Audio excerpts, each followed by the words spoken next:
O makakausap po muna natin mga kabombo ang Procurator and Dean of Seminarians ng St. Joseph Regional Seminary at Commission on Social Communications ng Archdiocese of Haro, dyan sa may bahagi po ng Iloilo. Si Father Mark Hormigoso. Magandang gabi ho sa inyo. Happy New Year po, Father, at welcome sa Bombo Radio Philippines. Maraming salamat for joining us sa Bombo Radio Philippines. We're live nationwide, worldwide. Si Bombo Genesis po ito, kasama natin si Bombo Ever.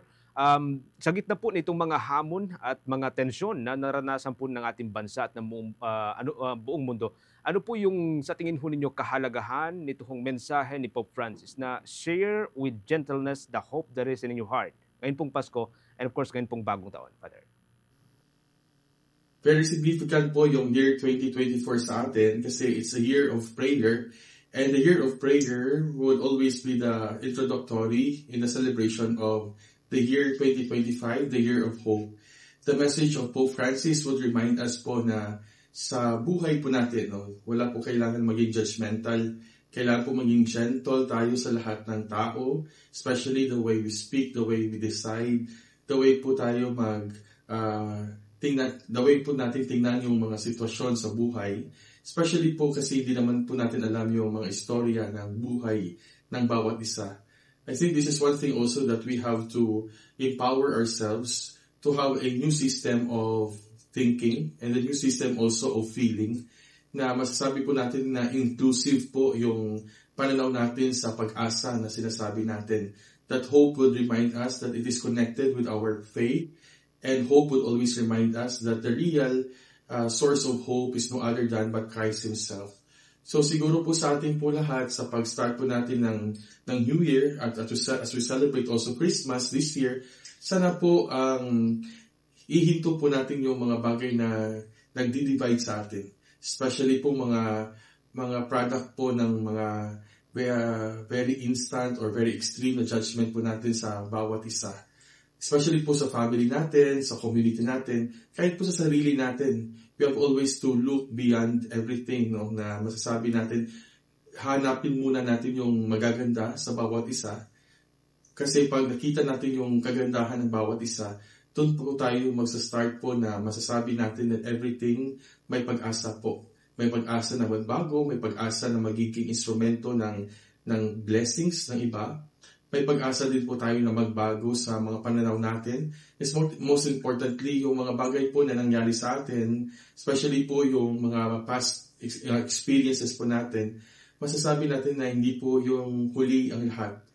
God is a God of many chances, and He is not only a God of one chance. Marami pong beses tayo nagkamali, maraming beses tayo na naging unfaithful kay God, pero masasabi natin that above all, beyond our sinfulness, the love of God will always sustain us by the reality of it. So that's why po, yung na-experience natin kay God, sana po ma-reciprocate po natin at ma-resonate po natin sa bawat isa po. Hindi lang po sa sarili natin, kundi sa mga tao po sa paligid natin. Especially po yung masasabi natin talaga yung mga tao na masasama. Pero tayo po, titingin po tayo sa bright side, sa good side, sa positive side. At makikita natin that we can able be a symbol of hope for everyone. Okay.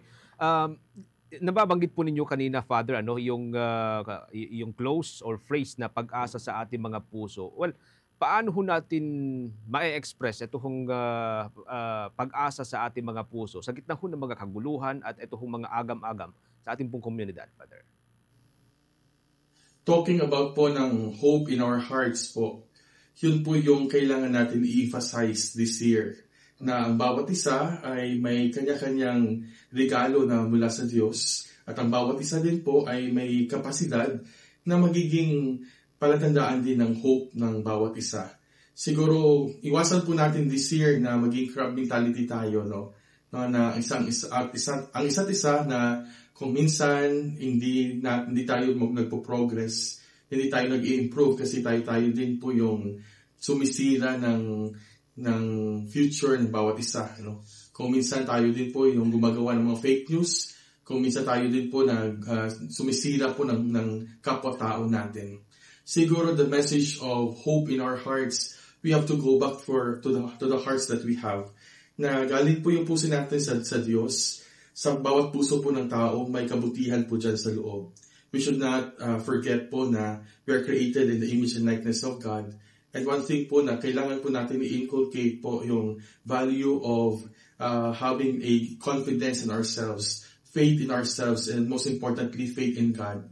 Na ang bawat isa po talaga na may pwede talaga na magiging simbolo po ng pag-asa. That's why sinasabi nga natin na what you see in the world is the reflection of your heart. So kailangan po balikan po natin yung bawat puso natin. Kapag po yung puso natin naman ay maraming hindi magaganda, no? Kung minsan malulungkot, kung minsan hatred, kung minsan galit, kung minsan po hindi tayo po makaisip ng magandang buhay din para sa sarili natin at sa ating po kapwa-tao. Pero if we recognize that we have the gift of heart, makikita po natin na sa puso natin talaga, masasabi natin na kung ano dyan sa loob na maganda, then we have to nurture it, we have to inculcate it, we have to nourish it. And at the end, masasabi natin, naturally, we can always be the heart of God. And the heart of God also will speak about the real hope, founded with our faith, and founded also by our genuine service to others po. Okay, sige. Bombaver, with your questions? Right. Father Mark, bilang kayo po ay isang pari at alagad ng simbahan, ano sa pananaw po ninyo ang role of faith and prayer in facing po the challenges of our time, Father? Bilang pari po na I always remember yung sabi po ng mentor ko before na sinabi niya na kailangan tayo ng mga tao. Dahil po sa pagpapari, nakikita po nila yung Diyos. Well, we are not perfect as a priest. Pero masasabi natin na yung profession or yung vocation namin, it will always remind us of who we are. And our identity is not only about us, but our identity is identified with the character of Jesus Christ. So siguro po sa ating lahat, no, how faith would influence us this time.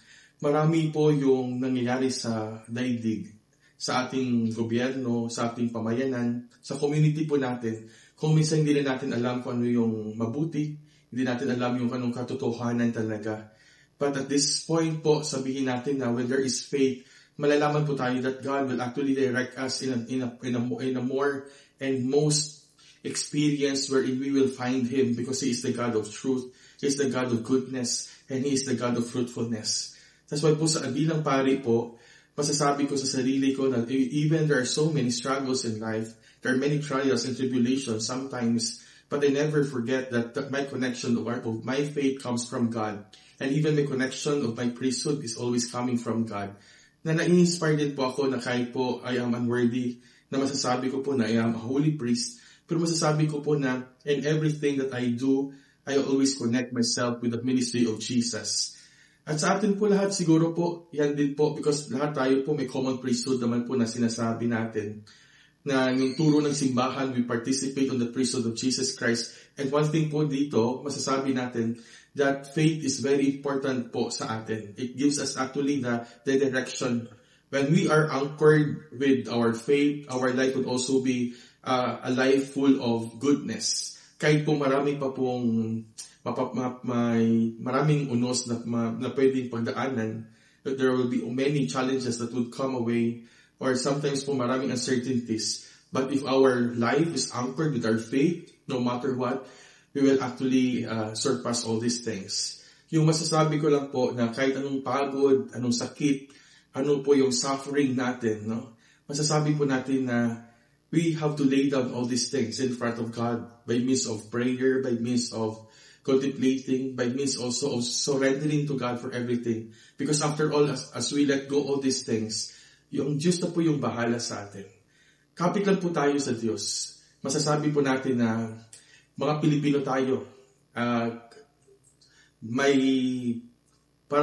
malaking hugot po tayo sa pananampalataya po natin. That's why po sa lahat sa inyo, let this be an experience of the real Christmas and New Year na masasabi po natin, let us renew our faith in God. Because only our faith in God would remind us of who we are and how gifted we are and how blessed we are. And lastly po, no, siguro po masasabi din po natin na never take away the image of God or the experience of God in your life. Because the time that you will take away God in your stories, the time that you will take away God in your experiences, the time also that we commit sin, and of course, evil will tempt us more, and evil will actually triumph after all. That's why po, wag po tayong magpaloko sa mga yaw, sa mga demonyo. Kailangan po natin po na we have to fight evil, we have to fight temptations, because we know that in our side there is God who assures us of His strength and His love. Alright. Father Mark, ngayon po nga nagdaang Pasko at of course sa ating pong pagsalubong ng bagong taon, ano naman po ang inyong mensahe for those who are losing hope because of their struggles in life? How can we help them po na maramdaman kahit papano po ito pong liwanag ni Kristo muli sa kanila pong buhay? Father. Yung message ko po sa lahat, especially as we celebrate Christmas and as we anticipate also the New Year, siguro po yung best question for the moment po is to ask ourselves, where are we? Saan po ako sa ngayon? That is not only a question of location, but that is actually the question of the condition of our heart. Saan po tayo ngayon? Yung iba siguro, pwede natin sabihin baka we are in the struggling moments of our life. Yung iba po siguro parang hopeless po, helpless po sa mga experience natin sa mabuhay, nahihirapan na po sa buhay natin, nawawala na po tayo ng pag-asa. Yung iba po, maybe broken at the moment. Yung iba siguro, maybe enjoying also their life because of the victory sa profession nila and vocation nila. Yung iba po, yung baka marami ding experience ng troubles. Yung iba siguro, missing their life, especially kung nandyan man sila sa mga priso, sa hospital sila, parang they wanting more for their life. Yung iba siguro, nami-miss din nila yung mga pamilya nila, especially those who are working abroad or working na malayo po yung distansya sa kanilang pamilya. Saan man po tayo, ano man po yung experience natin ngayon, ano man po yung emotions natin at feelings at the moment, we have to claim it. We have to be aware of it. We have to accept it. After all, kung malalaman natin kung saan tayo, alam din natin kung ano yung pwedeng ipipray natin kay Lord. Kung saan tayo sa buhay natin ngayon, alam din natin kung ano yung gusto natin na pwede na bigyan ng solusyon ng Panginoon sa atin. At kung alam natin kung saan tayo ngayon, alam din natin kung paano tayo lalabas or paano tayo gagawa ng paraan na kung negative man ito lahat, magiging positive. At kung mga positive din yung experience natin ngayon, paano natin masosustain po ito lahat. I think after all, when we ask ourselves, where am I now? Masasabi natin, after all, whatever experiences we have, ang Diyos kasama po natin lahat. Let us be hopeful, my dear brothers and sisters. Let us hold on firm on the light of Christ, na masasabi natin na hindi man perfect yung 2024 natin, but the 2025 is another year for us. At alam natin na for so long, even everything is not perfect, but God continues to bless us. Kapit lang po tayo sa pananampalataya, kapit lang tayo sa isa't isa, magiging malakas po tayo. After all, masasabi po natin na itong experience natin ngayong 2024, ay part of it, masasabi natin, it will actually prepare us for the next years to come. Sana po sa lahat po, sa interview na ito, sana po na let us start with that. After all, let us share hope with others. Sharing hope by gentleness, na masasabi natin, let's start with ordinary and very simple act na kahit konting change of heart lang po, no, renewal of our disposition, and so that we can transform little things na masasabi natin, let us have an atmosphere of hope, an atmosphere of love, and an atmosphere of kindness na masasabi natin we are one in faith and love with God. Amen. Maraming salamat, Father, sa napakagandang mensahe. Thank you for joining us. Si Father Mark Hormigoso, mga kabombo, siya po ang Procurator at Dean of Seminarians ng St. Joseph Regional Seminary, dyan po sa may Archdiocese of Haro.